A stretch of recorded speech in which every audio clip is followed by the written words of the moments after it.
అది ఉందా లేదు? దానికి డబ్బు అవసరం లేదండి, దానికి డబ్బు అవసరం లేదండి. డబ్బుతో పనే లేదు. నిజానికి డబ్బు లేకపోతేనే ఈ ప్రేమ చాలా అందంగా ఉంటుంది. ఉన్నదాంట్లో సర్దుకుంటాం, ఉన్నదాంట్లో సర్దుకుంటాం. ఉండడానికి పాప చాలు, పడుకోవడానికి చాప చాలు. ఆయన ఏం చెప్తున్నాడంటే ఎంత మహరింపక శ్రీపతి చెంతన ఉండగా రొట్టెలు ఒక్కటో ఉన్న 2 చపాతీలు ఇందులో పప్పు అయిపోయాయి. ఎంతకంటే ఉంది. ఇదే మహారాష్ట్రలో అయితే బాబుబజ్జి అంటారు. అదే లెక్క ఉంటే చాలండి. ఏం కావాలి ఇక్కడ? అమాత్రం ఉందా లేదా? అది ఇద్దరు కలిసి తింటున్నారా లేదా? ఆనందంగా ఉన్నారా లేదా? తిన్నది అడిగిందా లేదా కావాలి. కానీ నాటికి అర్థం లేదు. ఇంత ఉంటుంది. మనుషుల మధ్య అవగాహన లేదు. ఈ డబ్బు కారణంగానే గొడవలు అవుతున్నాయి. అందుకని జీతాలు పెరగడం సమస్యగా భావించండి.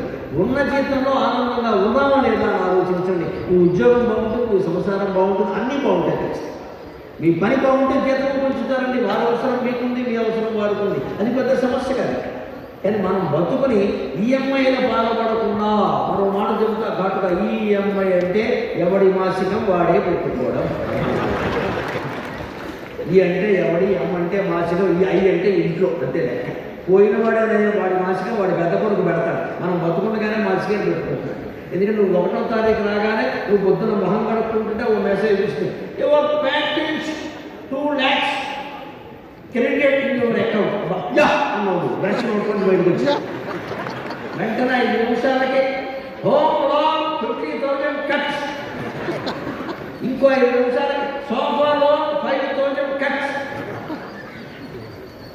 ఆరోగ్యం హెల్త్ లోన్ 25,000 కట్స్. అన్నీ అయిపోయాక మీరు మొహం కడుక్కుని కాస్త కాఫీ చుక్క సేవించేలోగా 2 లక్షల జీతంలో 20,000 మిగిలిన ఏం చెప్తాను? మళ్ళీ 29 రోజులు అడుక్కోవచ్చు. అప్పుడు మళ్ళీ ఎప్పుడు శాలరీ ఇస్తారు? 1వ తారీఖు కాదు, మధ్యలో కూడా శాలరీ ఇస్తే బాగుంది. శాలరీగా ఇస్తారు. మన క్షవరం చేస్తే అది కూడా లేదు. అందుకని వారానికి ఒకసారి శాలరీ ఇస్తారు, వారానికి ఒకసారి అమెరికా ప్రతి ఫ్రైడే ఈవినింగ్ ఇచ్చేస్తారు. వాళ్ళు ఏం చేస్తారో తెలుసా? అమెరికా ఓ 10 సార్లు వెళ్ళాను నేను. వాళ్ళ జీవితాలు గమనిస్తే ఆశ్చర్యమైంది. మనకి అంతా నయం అనుకున్నాను. ప్రతి శుక్రవారం సాయంత్రం వాడి అకౌంట్లో డబ్బులు పడగానే శనివారం పొద్దున్నే భార్య భర్త, ఎన్నో భార్య వాళ్ళు పడగా 4th హస్బెండ్, 3rd వైఫ్. అదే మళ్ళీ ఇందులో 4th హస్బెండ్ అవ్వాలంటే 2nd హస్బెండ్ మళ్ళీ 4th హస్బెండ్ అవుతారు. ఆ సౌకర్యం కూడా ఉంది. ఈ దిక్కుమాల సౌకర్యాలు మన దేశంలో రాకూడదు. వాళ్ళు చేపలు పట్టేవాళ్ళ ఒక వల 4 గిన్నెలు వేసుకుని 2 పిల్లలు వేసుకొని పోతారు. ఆ శనివారం అంతా వల్ల పట్టుకుని చేపలు పట్టుకుని ఒక చేప పడగానే అని ఇలా అరిచిపోవడం వచ్చేస్తారు.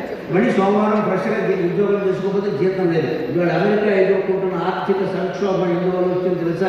గ్రీన్లాండ్, వెనజువలా లాంటివి ఆక్రమించాల్సిన అవసరం కూడా ఎందుకు వచ్చిందో తెలుసా? ఉద్యోగులు ఎవరు ఆరోగ్యంగా లేరండి. ఉద్యోగులు ఎవరు, అమెరికా ప్రజలు ఎవరు ఆనందంగా లేరండి. ఎందుకంటే వాళ్ళకి పొదుపు తెలియదండి, ఖర్చు పెట్టేయడం తప్ప. భారతీయులకు పుట్టుకతోనే పొదుపు నేర్పుతారమ్మా, పుట్టుకతోనే పొదుపు నేర్పుతారు. మీరు కిరాణం దుకాణం ఉన్న వాళ్ళని ఎవరినైనా గమనించండి. కొబ్బరి నూనె వాళ్ళ ఇంట్లో కింద వదిలేయడం. వదిలేస్తే ఏమవుతుందంటే ఎవరో కాలేసి జాగ్రత్త ఆర్థోపెడిక్ ఆసుపత్రికి వెళ్ళాలి. ఇంట్లో వాళ్ళు ఆడవాళ్ళు వచ్చి ఏం చేస్తారు తెలుసా?